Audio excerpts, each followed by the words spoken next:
Hello friends, कैसे हैं आप सब। उम्मीद है कि आप सब बढ़िया होंगे। आज का हमारे पास क्वेश्चन है नॉन डिक्रीजिंग सब सीक्वेंस, एक लीड कोड का मीडियम लेवल का ये क्वेश्चन है।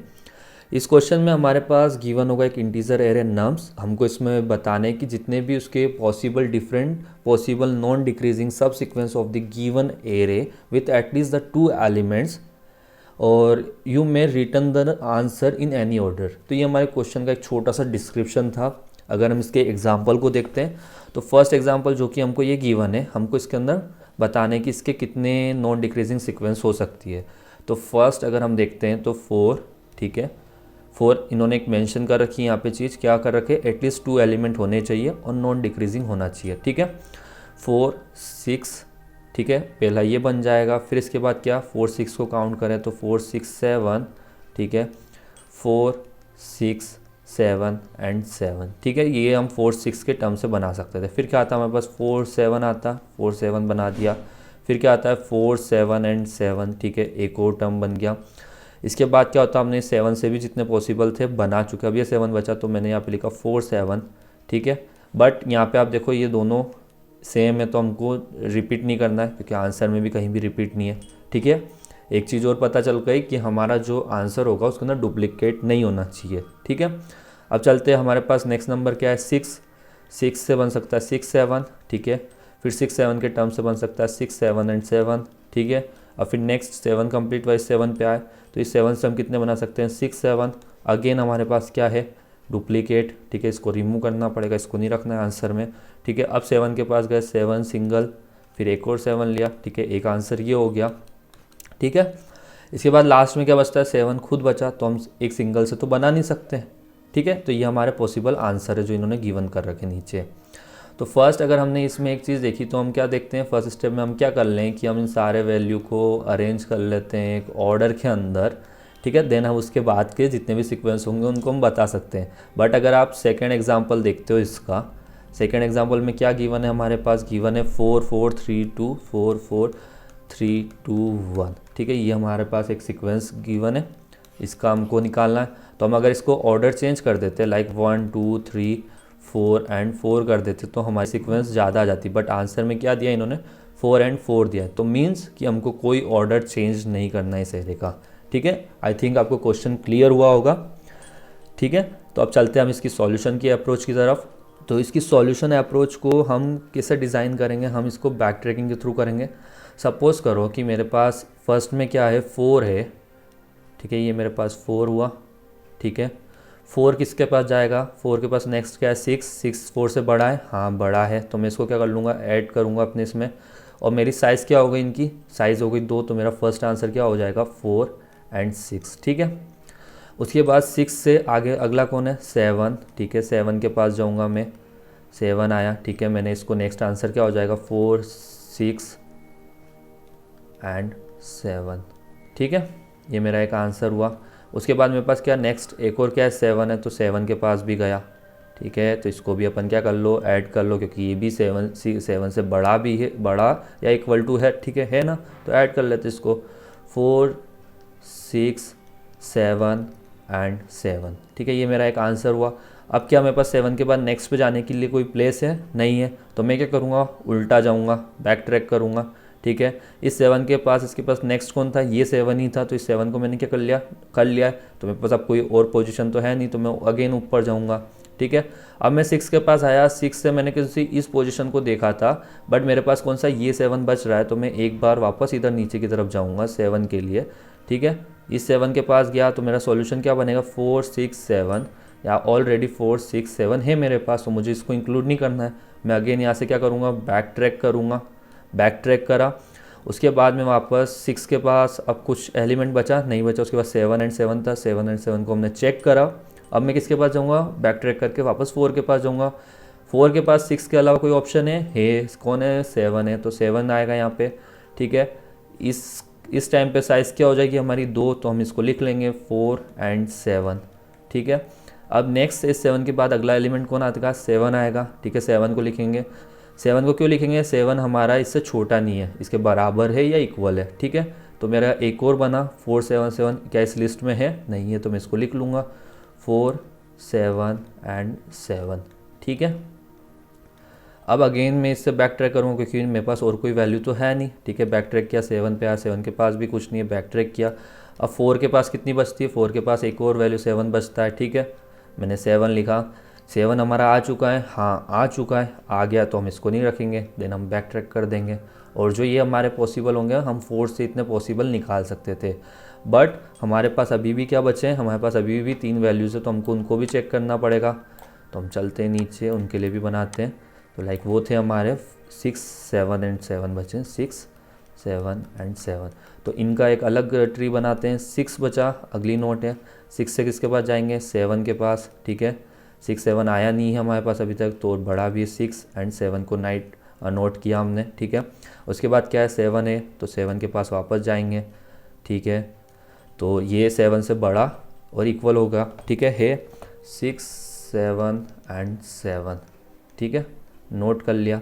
उसके बाद बैक ट्रैक करें क्योंकि नेक्स्ट है नहीं इनके पास, 7 पे आया, 7 के पास भी अगला नहीं है, ठीक है। अगेन 6 के पास आया, 6 के पास एक ऑप्शन और है, कौन, 7 हमने ऑलरेडी नोट कर रखा है, तो ये नहीं आएगा, अगेन जा नहीं सकता, बैक ट्रैक, ठीक है। बैक ट्रैक होने के बाद ये कंप्लीट हो गया, तो हम किसके पास जाएंगे, हम 7 के पास जाएंगे। 7 के पास पॉसिबल कितना है, एक 7 ही है, ठीक है। इस 7 को भी हम क्या कर देंगे, यहाँ पे नोट कर देंगे, 7 एंड 7, ठीक है। अब अगेन ये बैक ट्रैक करके इसके पास जाएगा, ये कंप्लीट हो गया, तो नेक्स्ट हमारे पास क्या बचेगा, सिर्फ 7 बचेगा और एक सिंगल नोट है, हम सिंगल नोट को तो नोट डाउन करेंगे नहीं, ठीक है।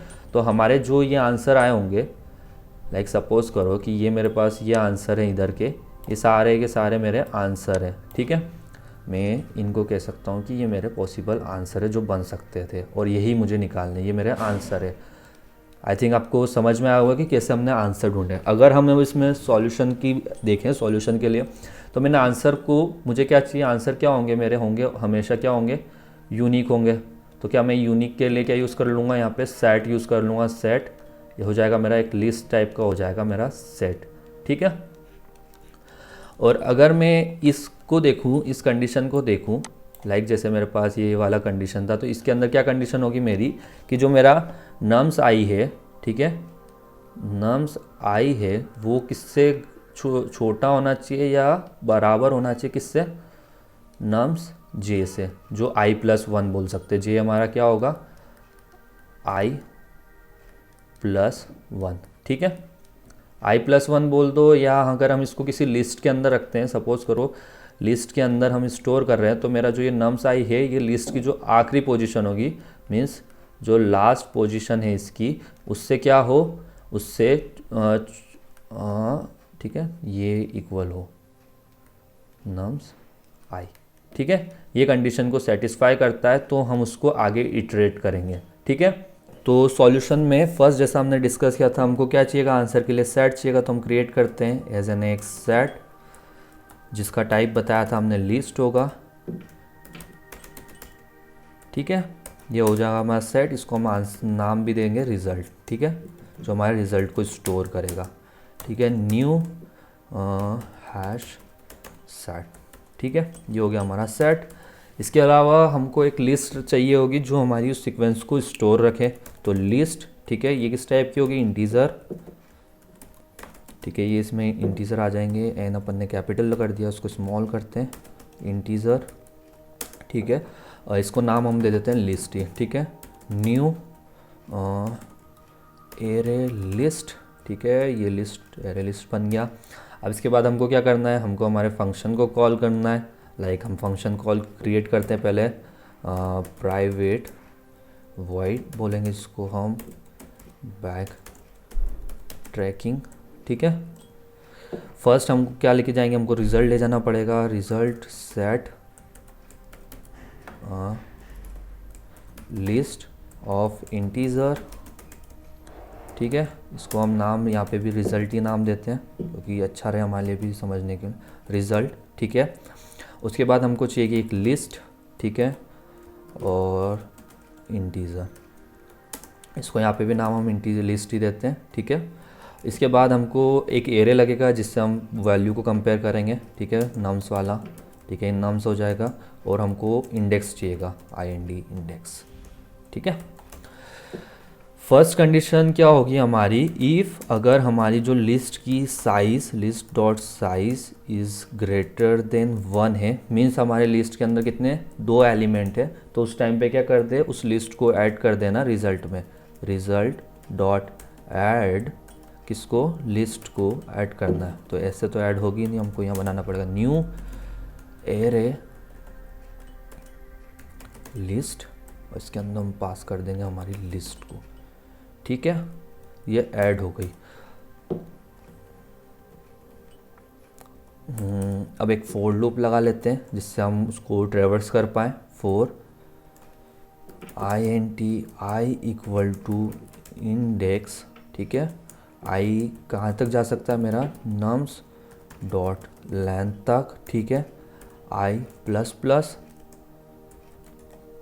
हम क्या करेंगे, लिस्ट के अंदर ऐड करेंगे किसको, नहीं सॉरी, यहाँ पे हमको एक कंडीशन लगानी पड़ेगी, क्या, हमारी लिस्ट का लास्ट एलिमेंट जो है वो किससे छोटा हो या बराबर हो, नम्स आई से। तो हम कंडीशन लिखेंगे इफ़ अगर मेरा लिस्ट का list dot gate list, like मैं इसको थोड़ा बड़ा कर लेता हूँ, लिस्ट डॉट गेट किसको गेट करेंगे हम इसमें, लिस्ट डॉट साइज को गेट करेंगे -1, वो किससे छोटी और बराबर हो, नम्स आई से। ठीक है, ये तो हमारा होगा जब हमारे पास लिस्ट में वैल्यू हो। अगर हमारी लिस्ट में कोई वैल्यू ही नहीं है, जब हम 0 से रन करेंगे तब क्या होगी, लिस्ट हमारी एम्प्टी होगी, तब भी हमको चलाना है। तो हम इसमें लिखेंगे लिस्ट इज़ एम्प्टी है, तब भी भाई तुझे वर्क करना है। ठीक है, हम लिस्ट के चेक कर लिया, अब क्या करना है हमको, लिस्ट के अंदर उस नम्स को ऐड करना है, लिस्ट डॉट ऐड नम्स को हमने यहाँ पे करा ऐड। ठीक है, अब क्या करेंगे, ऐड करने के बाद हम वापस क्या करेंगे, हमारे फंक्शन को कॉल करेंगे बैक ट्रैकिंग। ठीक है, बैक ट्रैकिंग होगी, वैल्यू क्या भेजेंगे, फर्स्ट जाएगा हमारा रिजल्ट, ठीक है, फिर होगी हमारी लिस्ट जो कि कांस्टेंट ही चलेगी, कांस्टेंट का मतलब वैल्यू इसमें ऐड हो गया, मतलब नया इन नंबर इसमें ऐड हो गया। ठीक है, फिर हम इसमें भेजेंगे एरे जो कि हमारा नम्स, ठीक है, और हमारा जो इंडेक्स होगा वो हो जाएगा आई हमने ऐड कर लिया तो i+1। ठीक है, इसके बाद हमारी जिस पोजीशन को अगर हमने 4 6 वाले एग्जांपल को देखा था, 4 ऐड हो गया है, ठीक है, 4 के रिगार्डिंग वो ढूंढेगा, फिर 6 पे जाएगा, 7 पे जाएगा, फिर अगेन 7 पे जाएगा, फिर उसको क्या करना है, 7 को बाहर निकालना है। तो हम यहाँ से क्या करेंगे, लिस्ट डॉट रिमूव किसको रिमूव कर देंगे, जो उसके अंदर सबसे लास्ट में होगा। ठीक है, list dot list dot size आएगा यहाँ पे, लिस्ट डॉट साइज -1। ठीक है, ये हमारा कोड हो गया है रेडी। अब इसको हम करते हैं कॉल यहाँ से मेन फंक्शन से, तो बैक ट्रैकिंग। ठीक है, बैक ट्रैकिंग में हम फंक्शन भेजेंगे क्या, रिजल्ट, और फिर जाएगा लिस्ट, फिर जाएगा हमारा नम्स, ठीक है, फिर जाएगा हमारा इंडेक्स क्या आएगा, 0 आएगा, 0 से शुरू करेंगे हम इसलिए। इसके बाद हम रिटर्न कर देंगे इसको, रिज़ल्ट को, बट रिज़ल्ट क्या है, हमारा सेट है, सेट ऑफ लिस्ट है, तो हमको इसको कन्वर्ट करना पड़ेगा किसमें, लिस्ट ऑफ लिस्ट में। तो हम यहाँ पे लिखेंगे न्यू एरे, ठीक है, सॉरी एरे नहीं लिखेंगे, एरे लिस्ट होगा, हम आधे ही लिख दिया मैंने, एरे लिस्ट। ठीक है, ये हमारा कोड हो गया है। अब इसको हम रन करके देखते हैं कोई सिंटेक्स एरर तो नहीं है। सिंटेक्स एरर तो करी हमने बैक ट्रैकिंग के, यहाँ पे हमने जब इसको कॉल किया यहाँ पे ही, ठीक है, यहाँ पे कोमा की जगह सेमीकोलन लगा दिया, उसके अलावा नहीं।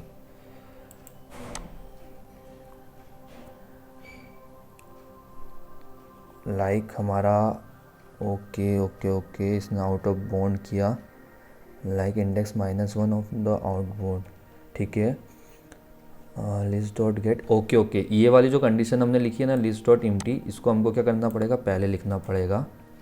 ठीक है, इसलिए उसने इशू दे दिया था, क्योंकि हमारी लिस्ट खाली है और हम उसकी वैल्यू को चेक कर रहे हैं, तो उस केस में तो वो चलेगा नहीं, वो एरर ही देगा, इसलिए इसको पहले लिखना पड़ेगा। ठीक है, हमारे दोनों केस सक्सेसफुल रन हो गए। नाउ हम करते हैं इसको सबमिट।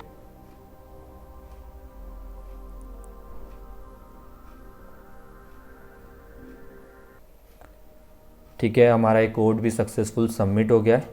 अगर हम इसके time complexity and space complexity की बात करते हैं तो वो क्या होगी हमारी, तो फर्स्ट अगर हम इसमें देखते हैं कि हमने सब सीक्वेंस के लिए जो बैक ट्रैकिंग का यूज़ किया, तो ये बैक ट्रैकिंग हमारी कितनी सब सीक्वेंस निकालने में कितना टाइम लेती है, वो लेती है 2n, क्योंकि हमारे पास कितनी 2 चॉइस थी, टेक और नॉट टेक वाले, हमको इसको फॉलो किया तो हमारे पास ये आता है इसका। ठीक है, और कहाँ तक हमने निकाले थे, उसके n तक निकाले थे, तो हमारी टोटल टाइम कॉम्प्लेक्सिटी क्या निकल के आती है, n is the number of length, हमारी इस नम्स की जो लेंथ होगी वो होगी n। ठीक है, और 2 की पावर पे भी, तो हमारी टोटल टाइम कॉम्प्लेक्सिटी क्या निकल के आती है, 2 की power n multiply by n। अगर हम स्पेस कॉम्प्लेक्सिटी की बात करते हैं तो फर्स्ट हमने एक स्पेस यहाँ यूज़ किया रिजल्ट में, एक दूसरा स्पेस लिस्ट में यूज़ किया, और तीसरा ये है कि जो इस रिकर्सन का जो कॉल होता है इसका भी होता है, इसकी जो टाइम कॉम्प्लेक्सिटी होती है वो होती है ON। ठीक है, हमने रिजल्ट के अंदर कितनी सब सीक्वेंस स्टोर करवाई थी, लाइक अगर अभी हमने देखा जो हमने टाइम में बात की थी, कितनी सब सीक्वेंस हमने निकाली थी, 2 की पावर n सब सीक्वेंस निकाली थी। इसके अंदर जब हमने उसको इम्टी इंसर्ट किया था वो भी काउंट हो जाता है 2 की पावर n में। ठीक है, तो हमारी जो टोटल टाइम कॉम्प्लेक्सिटी अगर हम इन दोनों का कर दें मल्टीप्लाई, तो total time complexity space complexity आती है 2 की power n multiply by 2n। अगर हम इसके अंदर हैज़ एन रिजल्ट वाले स्पेस को काउंट नहीं करते हैं, ये हमारी टोटल को स्पेस कॉम्प्लेक्सिटी, अगर हम इसमें रिजल्ट वाले को छोड़ देते हैं तो हमारी टाइम कॉम्प्लेक्सिटी आएगी ON। ठीक है, ये विदाउट रिजल्ट है और ये विथ रिजल्ट है। ठीक है गाइस, आई थिंक आपको समझ में आया होगा। तो आज की इस वीडियो के अंदर इतना ही, फिर मिलते किसी और वीडियो के साथ, तब तक के लिए बाय।